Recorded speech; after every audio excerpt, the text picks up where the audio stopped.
आजच्या या सभेला मराठा बांधवांनी विरोध केलेला आहे. अनेकांना नोटीस देखील बजावण्यात आलेली आहेत. आज ते आंदोलन देखील बीडमध्ये करणार आहेत. जरांगेंचे समर्थक आहेत सर्व. भुजबळांना बीडमध्ये पाय ठेवू देणार नाही, ठरवलं तर महाराष्ट्रात कुठेही पाय ठेवू देणार नाही, अशा पद्धतीची भाषा वापरली जाते. ह्या लोकांना अजून छगन भुजबळांचा इतिहास माहिती नाही आहे. मी शिवसेनेत असताना अनेक गोष्टी घडल्या, शिवसेना सोडल्यानंतर अनेक गोष्टी घडल्या,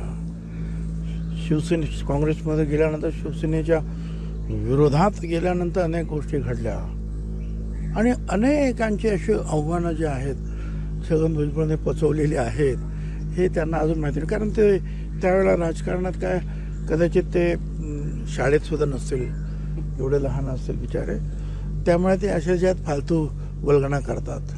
आजचा बीडमध्ये होणारा मोर्चा हा अजितदादा राष्ट्रवादी पुरस्कृत असल्याची टीका जरांगेंनी केली. अजितदादांना बीडमध्ये मतदान नको अशा देखील ते म्हणाले.